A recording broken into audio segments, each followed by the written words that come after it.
was the king of the armed robbers in Australia. Because you can't do an armed robbery of a bank in Australia these days. You can't jump a counter anymore. Armed robbers talk about the addictive quality of armed robbery, describe it as a drug-like experience, rush. They're most probably two of the best armed robbers and best planners of armed robberies that we've seen for a long time. This is the story of Russell Mad Dog Cox, Australia's most famous fugitive. And Ray Chuck Bennett, the mastermind behind Australia's biggest heist. They were ruthless armed robbers who wouldn't hesitate to kill. Both men were feared and admired by their peers and police for their courage to do what other criminals would not.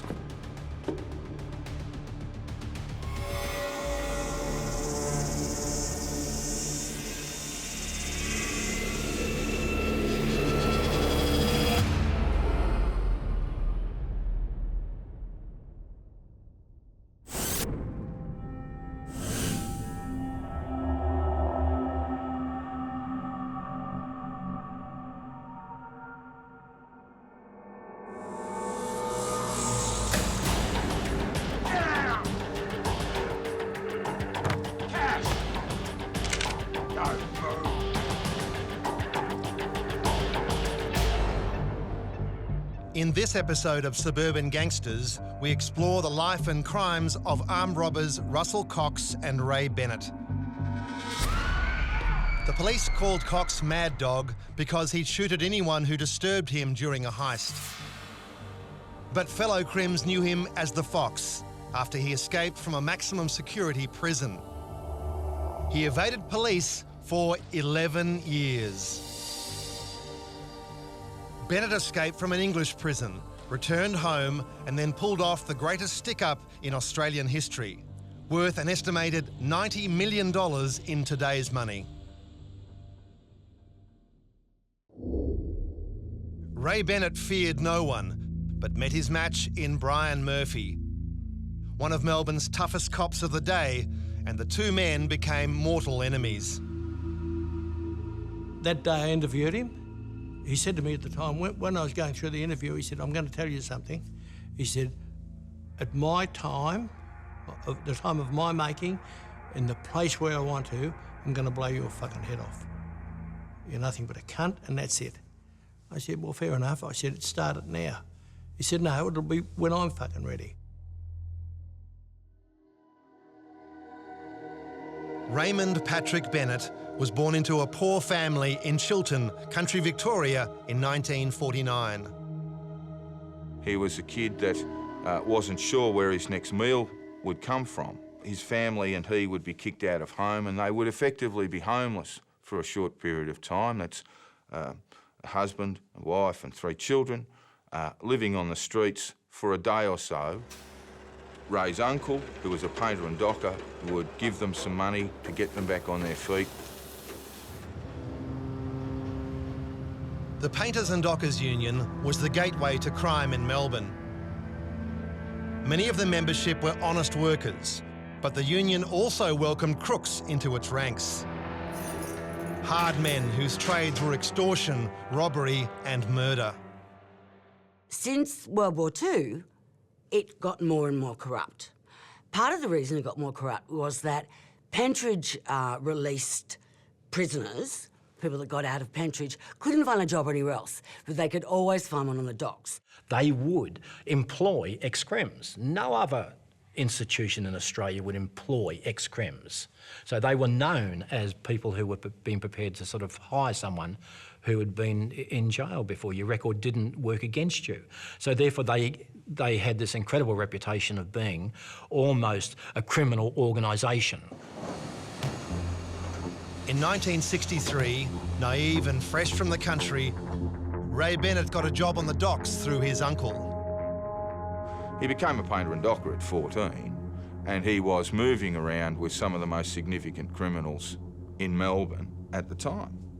He was watching them and learning from them. Any 14-year-old boy who's exposed to the world of adulthood is going to take on, in the early days, the norms of that environment he's in.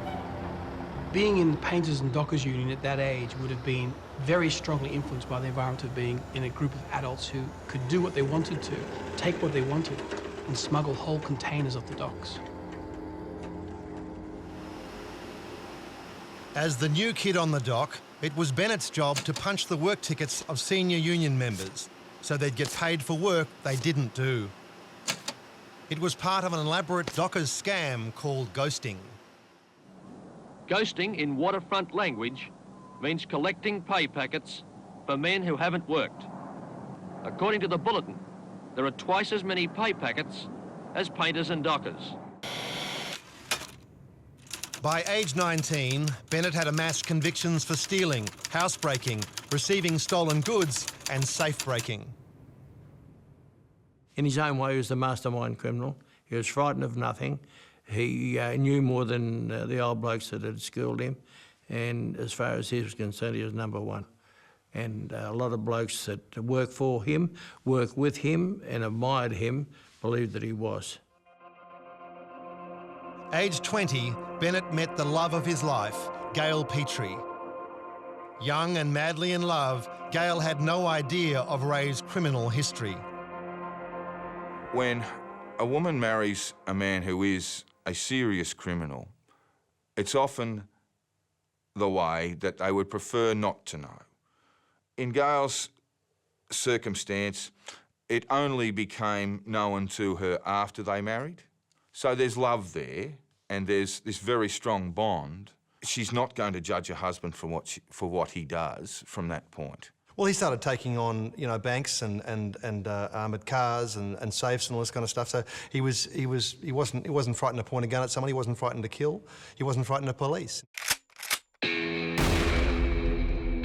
Ignorance may well have been bliss for Gail Petrie, especially after the money came rolling in.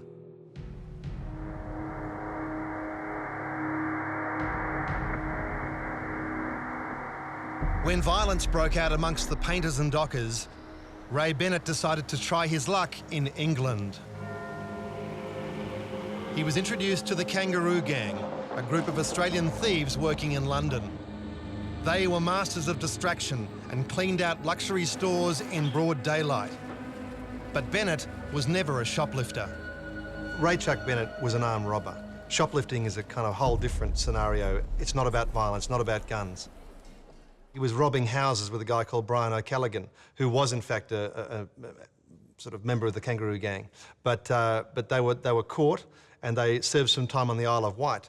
And again, Brian Murphy tells a story that he was relayed from the English coppers where Bennett was in a jail cell with another guy who was in there for a petty crime, only there for a couple of days. The jailer comes in to get this guy out. It's time for him to leave. Bennett said to this guy, "I'm taking your identity and you'll say nothing about it." So this bloke, Billy Bloggs, whatever his name was, Bennett walks free and he was gone.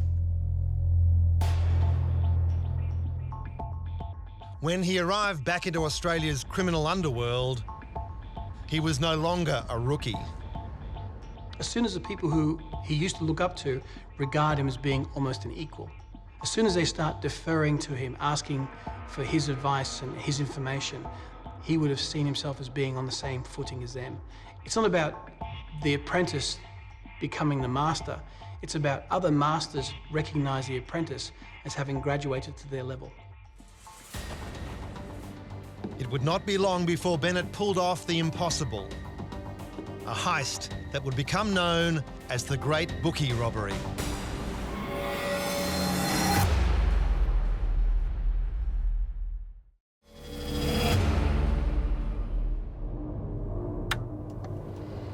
The only man ever to escape from the Supermax security prison Katingal was born Melville Peter Schnitzerling in Brisbane in 1949.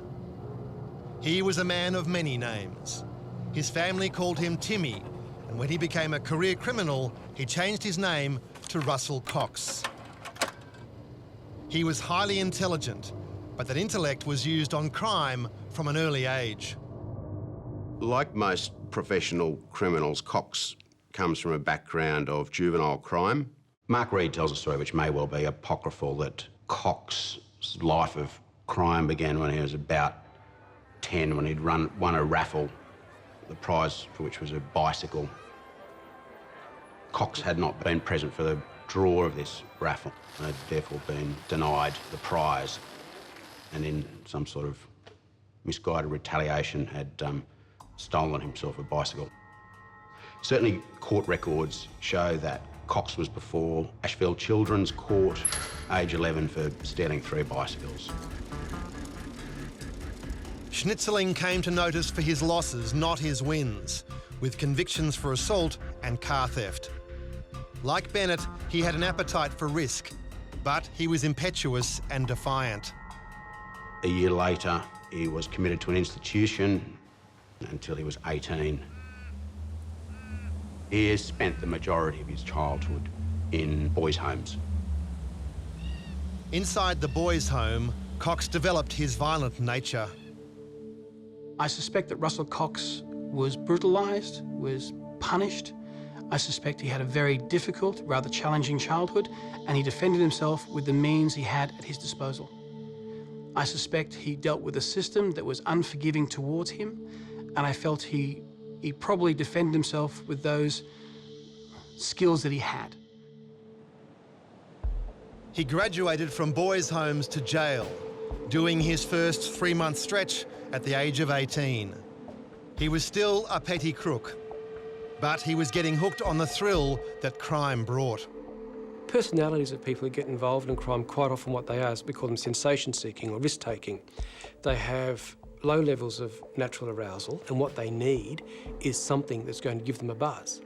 So crime, particularly crime that's risky, crime that's dangerous, a crime that also has good or big payoffs, tends to be quite buzzy. It does. It raises the adrenaline, and to that end it meets a psychological need that they've got, which is to be sensation-seeking, to be risk-taking. It so happens that those needs are much more strong when a person's young.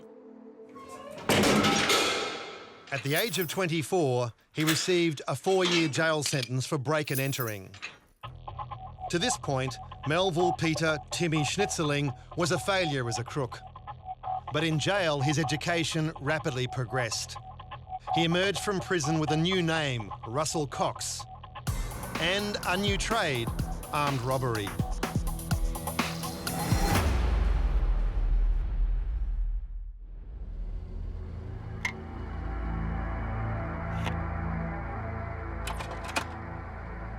They're most probably 2 of the best armed robbers and best planners of armed robberies that we've seen for a long time. The 1970s was a time of success and prosperity in Australia. Crooks like Cox and Bennett competed to find ways to steal it. In the 60s and 70s, we were at a zenith for armed robbery.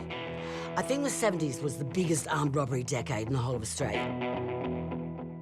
Bennett's heist in 1976 topped the lot for its ingenuity and audacity. Tonight, an Australia-wide hunt is continuing for the Victoria Club bandits, so far without success. Official estimates still put the haul at $1.5 million, but there are many in Melbourne who now say the figure could be as high as $5 million. The Great Bookie robbery was the culmination of months of meticulous planning and physical training. Ray Bennett, with a team of 5 others, attacked the Victorian Club in downtown Melbourne and relieved bookies of their Easter weekend takings. A haul later estimated at $15 million or $90 million in today's money. Ray Bennett assembled a core of very experienced armed robbers, most of them from Victoria. The only person missing from that group that had greater credentials as an armed robber was Russell Cox. Now, Russell Cox may have been in Victoria at the time of the Great Bookie robbery, but my understanding is that he was not involved in it. Other gangs had wanted to rob the bookies, but it had been largely dismissed as impossible. It took the criminal mastermind Ray Bennett to choreograph such a complex heist. The idea was to secure the premises. No one gets in, no one gets out. The Great Bookie robbery itself would be over in minutes, but the planning involved not just getting in, but also how to get out without attracting a lot of attention. It involved a military-style fitness regime, visits to the club to tamper with the lift to reduce suspicion when it was out of order during the heist. And they filed down the bolts on the doors to the fire escape so that it could easily be kicked in. On the day of the robbery, the men waited, balaclavaed, for the armoured van to arrive with all the bookie bags containing cash. When the bags arrived on the second floor, the robbers burst through the door. Only two of them spoke. Of the two men that spoke, one was Ray. The other man said, "Get down, everybody get down." One of the men left the second floor and secured the front door of the building. He controlled the stairs from there. Once they had the cash, they actually took it upstairs to an office that they had leased. They didn't go back for it and get their money for a month. From that point, they simply walked out through the front door.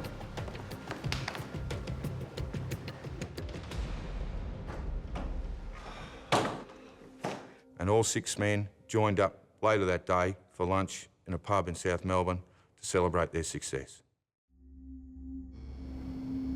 While Bennett was laying low after pulling off the biggest heist in Australian history, Russell Cox was planning an ingenious escape from Katingal, the Supermax wing of Long Bay Jail. He'd originally been sentenced to 12 years for armed robbery, but during a failed escape attempt, he'd nearly killed a prison officer. So Cox was transferred to Katingal.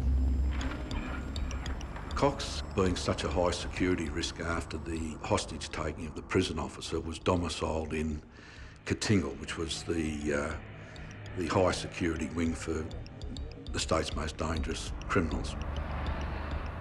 Katingal had a method by which it was not just solitary confinement, but where even your meals would be given to you on a mechanised plate. You would have no contact even with your prison warders. Katingal was a very debilitating place. It was virtually a concrete blockhouse, a place that I would never have thought anyone could possibly escape from. Russell Cox is the first prisoner ever to escape from Katingal, the new maximum security section here at Long Bay Jail. He's also regarded by police as potentially the most dangerous prisoner ever to escape.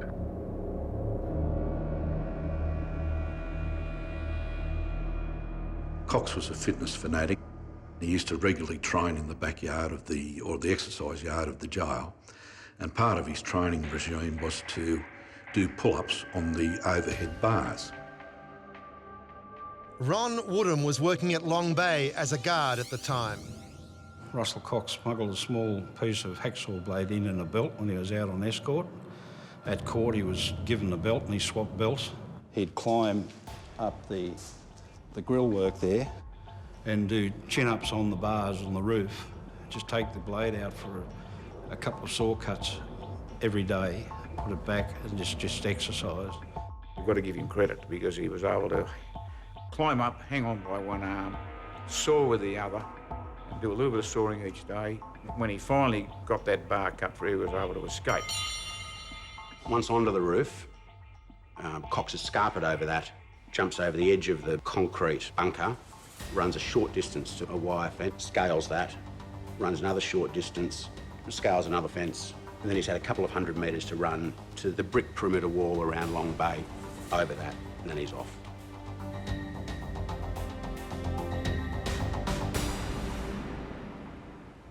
Getting out of Katingal would have been in itself a once-in-a-lifetime incident. It would be like becoming the best neurosurgeon in the world for a short period of time, because Katingal had the reputation of being unescapable. Him escaping from Katingal embarrassed a great many people. It embarrassed the system. Police expected to have Cox back in custody within days. But 6 months later, he was still at large. They certainly didn't expect his next move. Perhaps as extraordinary as Cox's escape from Kittingal is that 6 months after he broke out, he broke back in. A fellow by the name of Edward James Smith, better known as Jockey Smith, was also convicted, and he was domiciled in Kittingal. And because Cox and Jockey Smith had such a long association, Cox was in fact disturbed trying to break back into Kittingal to spring the escape of Smith, but he was disturbed and again successfully ran away. Now, for a criminal justice system that prides itself on keeping the worst of the worst in jail indefinitely, his escape would have held him up to be the ultimate target. I think he stands alone in many of his peers for that particular challenging success. And to go back and take someone else out is to rub their nose, the criminal justice, the police, the corrections officers, their nose in it a second time. And that may well have been more of a buzz for Russell Cox than anything else. His jailbreak attempt may have failed, but Cox would remain Australia's most wanted man for another decade.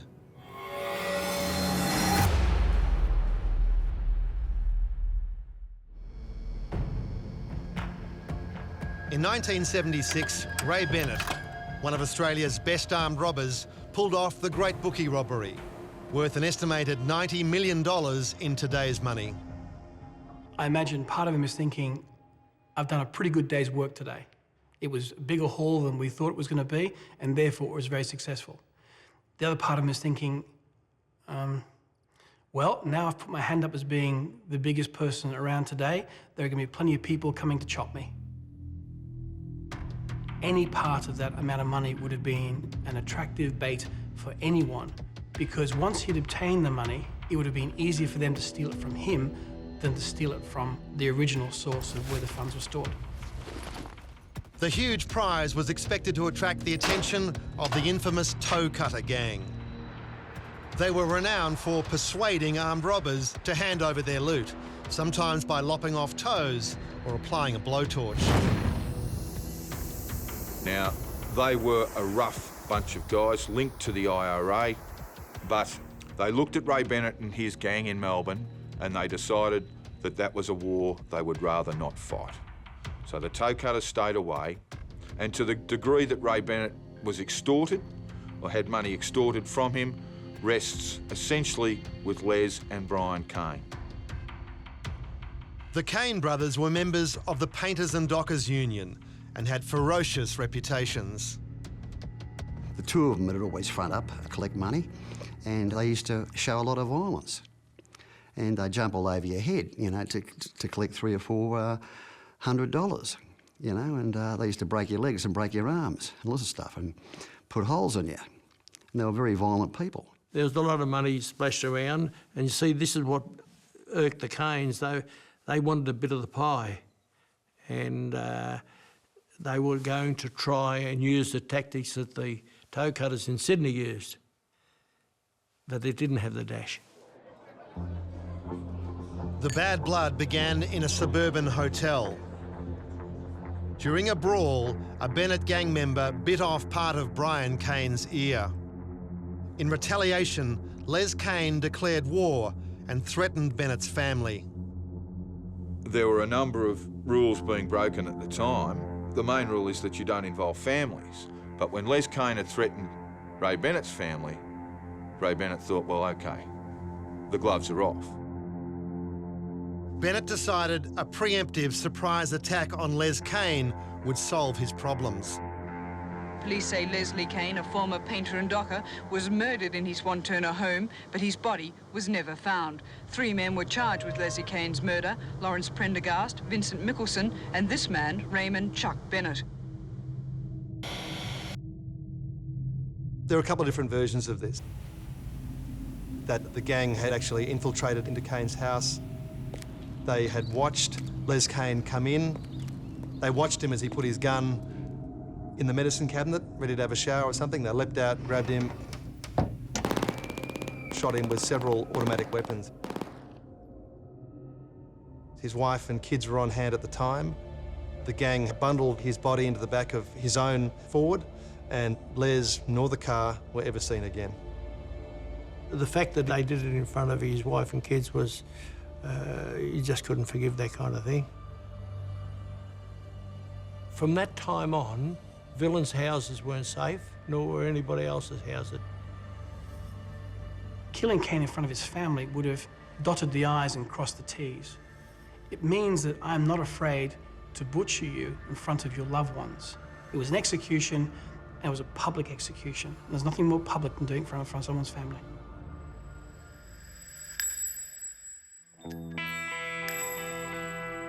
Crossing that line sent a clear message to the underworld to stay away. The message was well and truly received.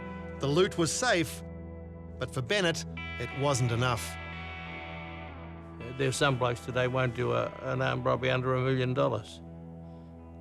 But he, I think, was part of his way of life. And the more he did, the more power he got on the docks. A lot of blokes, a lot of the old timers were terrified of him. One of the toughest detectives of his generation, Brian Murphy, said that Ray Chuck Bennett was the only one he actually feared. Brian Murphy first met Ray Bennett in the late 70s when he was sent to search Bennett's home for stolen goods. When police arrived, only his wife Gail and son were at home. Gail alleged that during the search, Murphy picked up her son and threw him onto a bed. She was on one side of the bed and I've walked to the end of the bed and diagonally, if you cut the corner off at a 45-degree angle, I passed the baby over to her, a little fellow, he's about 3, I think. And everything was all right. And because once she was upset, she was in full flight. So I got out. And that was the last of it until later that evening, he and another bloke visited us where, at the corner of the Victoria Pizza Parlour. Bennett believed Murphy had used unnecessary force with his son. As far as he was concerned, Murphy had to go.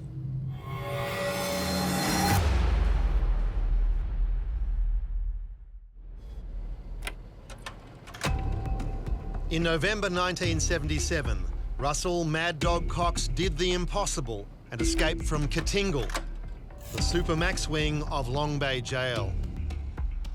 It was expected he would be recaptured within hours of his escape, but a year later, he was still on the run. Cox is a master of disguise and can alter his appearance at will. He's known to have studied theatrical makeup and can use wigs and glasses to hide his true physicality. Almost all prison escapees are recaptured. But 40 years ago, without the benefit of facial recognition software or CCTV, the police relied on reported sightings. If you take any of the known pictures of Cox, there's nothing particularly physically striking about him to start with. He's also been able to change that fairly ordinary appearance, sometimes just with basic things like spectacles, different haircuts, different facial hair, seem to dramatically change his appearance.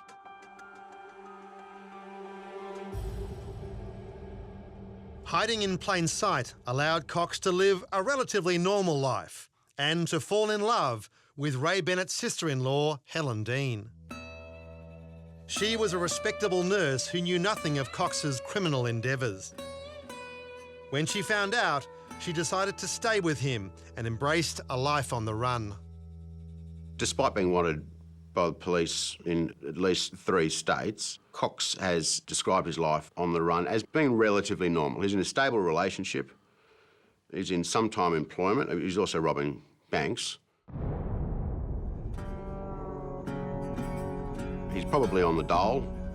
It was only those times when he was conscious of police being in the street, thought he was perhaps being followed, that he was brought back to the reality that he was a fugitive. For 5 years, Cox had managed to stay off the police radar. But in 1981, he was implicated in a hit on a payroll van carrying $327,000 in cash.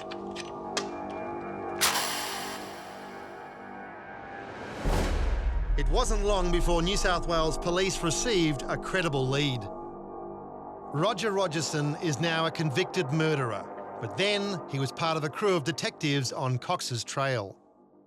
The closest we got to getting him was some time later, some years later, up near Mawulumbar, and we'd received information that he was on a farm there. And I took a team of guys up there, including some very smart surveillance guys, and we were quite satisfied that he was at this particular property.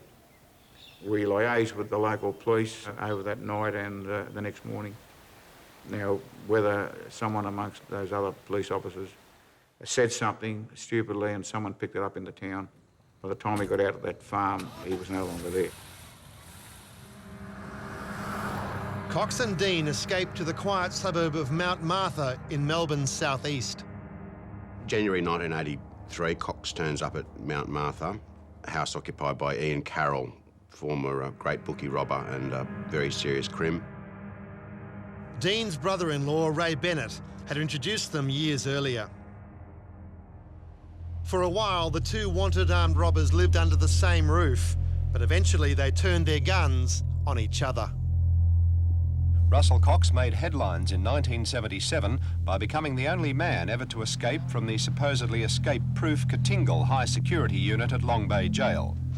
He's wanted for questioning about the murder in January of Melbourne painter and docker Ian Carroll at this house in Mount Martha on the Mornington Peninsula.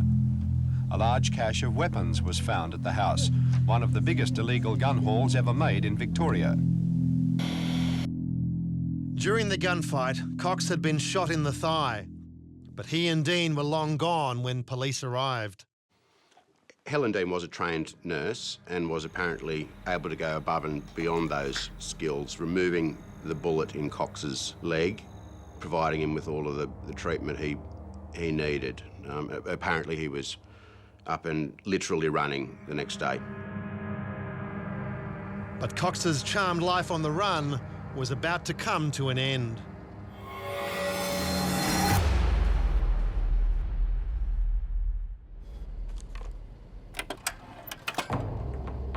Ray Bennett was a criminal mastermind who was feared and admired by police for his courage and dash. But he met his match in Detective Brian Murphy. And as far as he was concerned, Murphy had to go. It's an interesting point, the one you raised before, that there's a similarity between police officers and criminals. That's right. How are police and someone like Ray Bennett similar? Lots of good people might say that they're nothing like each other. I believe they are in a lot of ways. They take risks and the policeman takes just as many risks. He's got to take up a position where no matter how bad they are, they'll never get over the top of him.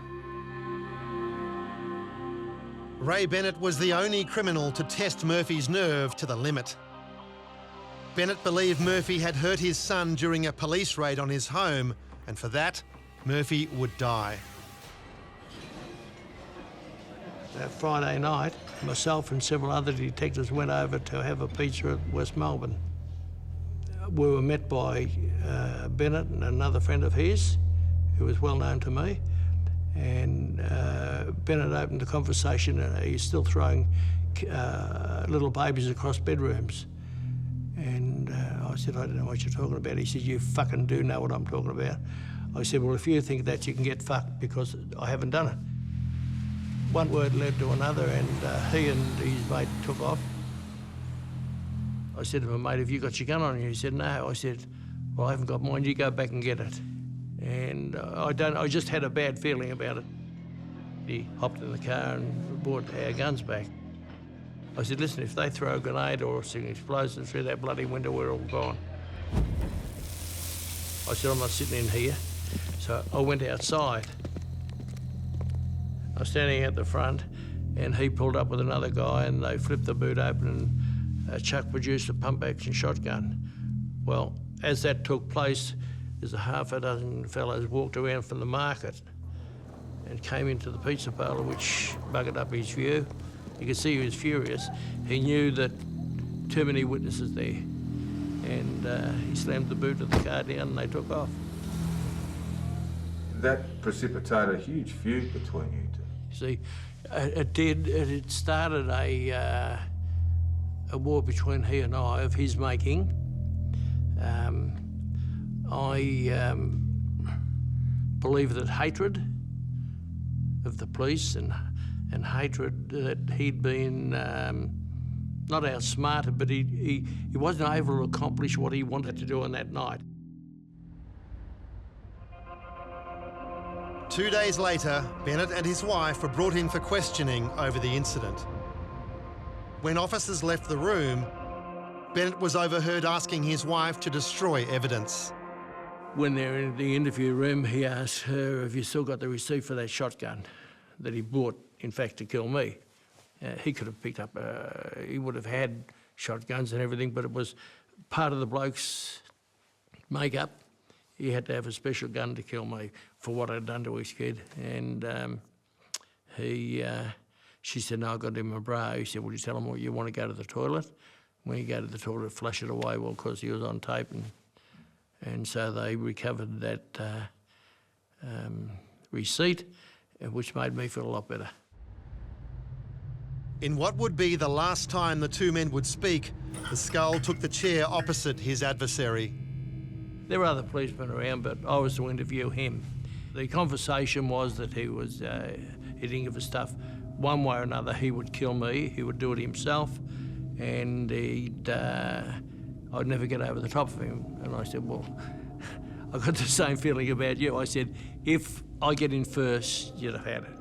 I said, but if you want to sort it out here and now, and sort out what took place on that Friday, last Friday, in relation to your wife and your child, I said, we can do it here. He says, no, what you did is wrong. He said, and I'm going to fucking kill you. Murphy wasn't the only policeman who wanted Bennett behind bars. He was still a key suspect in the murder of Les Kane. Ray Bennett and two other men were charged with the murder of Les Kane. All three were acquitted at trial.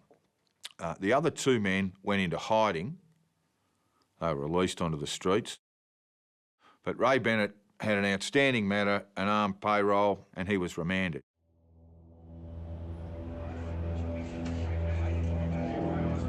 Yeah, he was in Heist Division, and the Canes had all their people down there plotting and planning to stick knives at him in Heist Division, and that's why he was pleased that I went in the yard with him. Because I went in the yard with you, you're as sweet as a bun. I ran Heist Division. Let's not beat around the bush. I ran Heist Division. Bennett would have been prepared for retribution within prison walls, but not in a courthouse. Raymond Patrick Bennett was gunned down in the corridors of the courthouse as he was being led to the 10th court to face armed robbery charges. The killer stood at the top of a flight of stairs and fired 3 shots, hitting Bennett twice in the chest and in one of his hands. As the killer calmly turned and went down the back stairs of the court, Bennett reeled backwards and ran into a courtyard where he collapsed in a pool of blood. The police officers escorting him, after being warned by the killer not to follow, chased Bennett, believing he was trying to escape. You were in the frame? Yeah. After Ray Bennett was shot? That's right. Talk me through what happened after Ray Bennett was shot dead. That morning, we were, myself and another member, we've driven up to the entrance of the police garage. One of the blokes said, oh, your mate's just been knocked. I said, who? He said, Chuck. I said, you're joking. He said, no. I said, when? He said, oh, about 5 minutes ago. So I said, fair enough. I got to the front door of the court and there was an inspector there, and because I'd had my police pass there, and I said, I want to come in. He said, no, you keep away and go away. You're not wanted here. All right? Now there are allegations that the killer was in fact a police officer. I was told about those allegations by high-ranking police officers. I was also told that the Police Internal Investigation Squad, B11, is conducting investigations into 2 police officers in connection with the Bennett slaying. The allegation of a policeman being the shooter was dropped, and the real identity of the killer was revealed. There is no doubt that Brian Kane murdered Ray Bennett. There is speculation that Brian Kane received assistance from corrupt police in order to leave the scene as quickly as he did and not be captured, but we'll never really know about that. What we do know is that Brian Kane shot Ray Bennett because Ray Bennett had shot and killed Brian Kane's brother Les. It was a quid pro quo. Ray Bennett, Australia's great criminal mastermind, was dead at 32. In a final irony, Brian Murphy was sent to guard the body of his now deceased rival. The police department gave my squad the job of guarding the body down at the Undertaker's because they reckoned that the Canes were going to get and chop his hands and feet off and both him with his wife. And I was looking at him, I thought, well, what a waste of a life. Here you are, the age you are, and your wife and kids left behind. What was it all worth? You know, and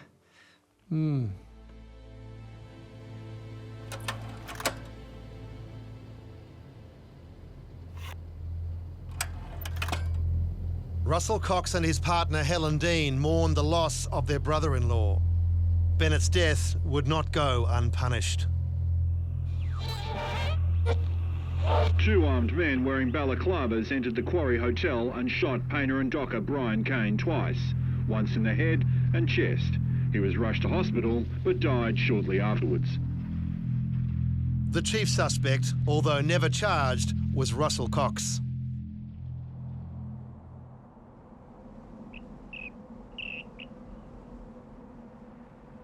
Despite being wanted in 3 states for armed robbery and possible homicide, Cox managed to stay at large for a further 6 years. His luck ran out in 1988 on a job he'd planned with another fugitive, Ray Denning. Cox rendezvoused with Denning at the Doncaster shopping centre. Security guards there noticed something suspicious, contacted police. The 2 prize catchers, criminals Cox and Denning, were taken into custody just before 2 o'clock this afternoon. Police had responded to a tip that people wearing balaclavas had been seen in 2 cars that were following an armoured cash delivery van. They intercepted Denning's car and found 2 sawn-off .22 rifles and balaclavas. But Cox, after seeing the police, tried to escape through the car park. A policeman armed with a shotgun fired 3 shots at Cox's car, shattering the windscreen and hitting the door and boot. Cox then lost control of the car, colliding with a brick wall. It was only after Cox was taken to CIB headquarters that police realised the significance of the arrest.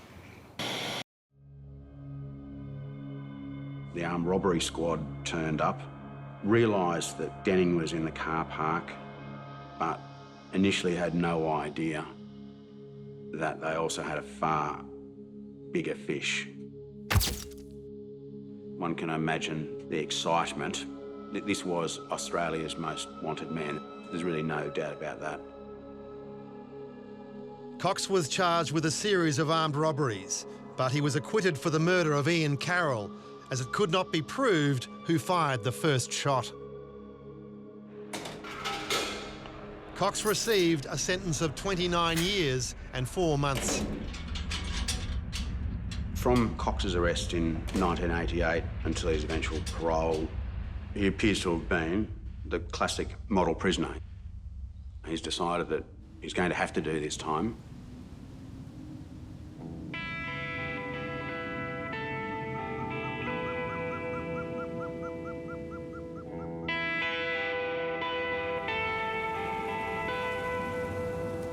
In 2004, the parole board granted Cox an early release.